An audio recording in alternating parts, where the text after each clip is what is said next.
국회에서도 정치 보복 수사 논란이 쟁점화되고 있습니다. 국민의힘은 문재인 정부가 하면 적폐청산, 윤석열 정부가 하면 정치 보복이냐고 반발했고, 더불어민주당은 국면 전환을 위한 야권 탄압용 수사를 그만하라고 촉구했습니다. 국회 연결합니다. 김승환 기자. 네, 국회입니다. 지난 정권에 이어서 전 정권 인사들에 대한 수사가 또다시 논란이 됐습니다. 먼저 여야 입장부터 정리해 볼까요? 네, 먼저 국민의힘 권성동 원내대표는 문재인 정부 초기 적폐청산위원회로부터 시작된 보수 인사 대상의 수사가 정치보복이었다면서 지금 검찰의 수사는 지난 정부 때 들어온 고소와 고발건이라 문제가 없다고 주장했습니다. 자신들이 할 때는 적폐청산이고 윤석열 정부에서 하는 것은 정치보복이라고 주장하는 것은 이해할 수가 없는 일이고요.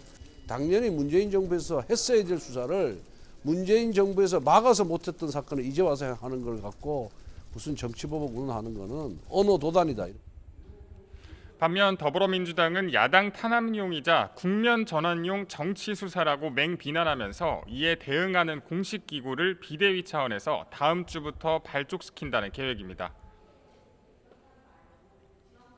윤석열 정부는 출범 한 달 남짓 만에 검찰을 동원해 사정 공안 정국을 조성하고 정치보복에 나섰습니다. 전 정권에 대한 먼지털이식 수사와 야당 인사를 겨냥한 표적 수사 등 검경을 동원한 기획 사정이 전방위적으로 이루어지고 있습니다. 또 전 정권에서 임명된 한상혁 방송통신위원장과 전현희 권익위원장 같이 임기가 정해진 장관급 위원장에 대한 사퇴 요구는 직권남용이라면서 검찰이 정부와 여당에 대해서도 압수수색에 나서라고 비판했습니다. 네, 서해 공무원 피살 사건의 결론이 뒤집혔습니다. 이와 관련해서도 여야가 맞붙었죠? 네, 이준석 대표는 SNS를 통해 이번 사건을 월북 공작으로 규정하면서 자유와 인권 존립에 해가 된다고 직격탄을 날렸습니다. 그러면서 민주당이 내세우는 거짓 평화를 위해서라면 한 사람의 명예와 인권, 유가족의 아픔은 무시할 수 있는 오만함에 대해서 더 강한 분노의 민심 표출이 필요하다고 강조했습니다. 국민의힘은 진상규명을 위해서 자체 전담팀을 구성할 계획입니다. 박근혜 전 대통령이 7시간 동안 뭘 했느냐, 사고를 제대로 챙기지 않았다, 이런 얘기를 했습니다.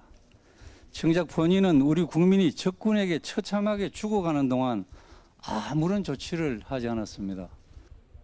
반면 더불어민주당은 정부가 국민 희생에 대해 항의해서 북한의 최고 지도자가 인정한 사례라면서 북한의 눈치를 본 게 아니라 굴복시킨 거라고 맞받아쳤습니다.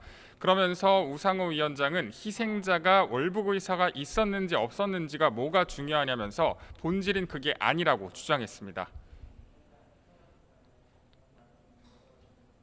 의도적으로 전 정권이 북한 눈치를 보면서 뭘 서서히 겼다 이런 방향으로 몰고 오고 싶으신 모양인데, 우리 국민이 북한 군인에 의해서 희생됐고 그걸 항의했고 그 사과를 받았습니다.